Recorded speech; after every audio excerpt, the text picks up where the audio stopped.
Underworld don Dawood Ibrahim को जहर दिए जाने की खबर सामने आई। दाऊद को कराची के अस्पताल में भर्ती किए जाने का दावा किया गया। दाऊद इब्राहिम को लेकर आई इन खबरों की पाकिस्तान की ओर से पुष्टि नहीं की गई है। सोशल मीडिया पर वायरल खबरों में दाऊद की हालत गंभीर बताई गई। देर रात को अंडरवर्ल्ड डॉन दाऊद इब्राहिम को किसी अज्ञात शख्स द्वारा जगह देने की खबर सामने आई, जिसके बाद रात में ही उसे अस्पताल में भर्ती कराने की खबरें आने लगी।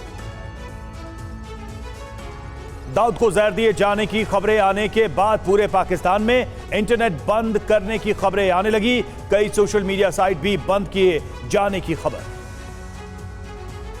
मीडिया रिपोर्ट्स में भी दावा किया गया है कि रात भर पाकिस्तान में इंटरनेट बंद रहने से पाकिस्तान में लोगों को बहुत ज्यादा परेशानियों का सामना करना पड़ा।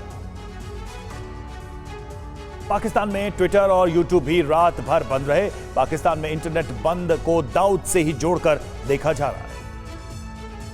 दाऊद को जहर दिए जाने की खबरों पर पाकिस्तानी पत्रकार आरजू काज़मी ने भी कहा, पाकिस्तान में दाऊद को जहर दिए जाने की चर्चा है। पाकिस्तानी पत्रकार आरजू काज़मी ने भी कहा कि पाकिस्तान में यही चर्चा है कि दाऊद को कराची के ही एक अस्पताल में भर्ती कराया गया है, जहां उसकी हालत नाजुक बनी हुई है। पाकिस्तानी पत्रकार आरजू काज़मी ने कहा कि यह खबर कहां तक ठीक है मालूम नहीं, और कौन इस बात को कंफर्म करेगा यह भी कहा नहीं जा सकता। आरजू काज़मी ने कहा कि पाकिस्तान में यकीनन कुछ न कुछ गड़बड़ है। कोई बात ऐसी जरूर है जिसको छिपाया जा रहा है। अचानक से यह सब कुछ नहीं हो सकता है। कराची के किस अस्पताल में दाऊद को भर्ती कराया गया है, इसके बारे में किसी भी तरह की जानकारी नहीं मिल पा रही है। कुल मिलाकर पाकिस्तान सरकार इन खबरों पर चुप्पी साधे हुए है। पाकिस्तान लगातार दाऊद इब्राहिम के अपने देश में होने की खबरों को खारिज करता रहा है। शायद इसलिए दाऊद पर आई खबरों पर पाकिस्तान सरकार की कोई आधिकारिक पुष्टि नहीं आ रही है। वहीं भारत कई बार दाऊद इब्राहिम के पाकिस्तान में होने के सबूत दे चुका है, लेकिन पाकिस्तान इन सबूतों को नकारता रहा है। दाऊद इब्राहिम मुंबई के 1993 बम धमाकों का मास्टरमाइंड है, जिसमें 250 से ज्यादा लोगों की जान चली गई थी और हजारों लोग घायल हो गए थे। मुंबई बम धमाकों के आरोपी दाऊद इब्राहिम को भारत ने भगोड़ा घोषित किया है। साथ ही धमाकों में दाऊद के शामिल होने के कई ठोस सबूत पाकिस्तान को दिए गए हैं। एक्सपर्ट का दावा है कि दाऊद आईएसआई के लिए बोझ अब बन चुका है। ऐसे में संभव है कि दाऊद को जहर देने के पीछे आईएसआई का हाथ हो सकता है। जानकार दावा कर रहे हैं कि दाऊद को जहर देने की खबरों पर कहा यह दाऊद से पीछा छुड़ाने की कोशिश हो सकती है।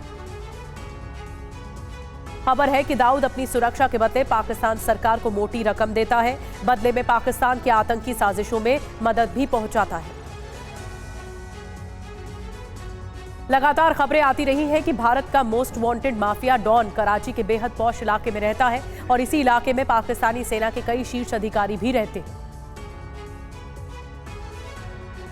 पाकिस्तान में दाऊद इब्राहिम पाकिस्तानी सरकार और आईएसआई के सुरक्षा घेरे में रहता है।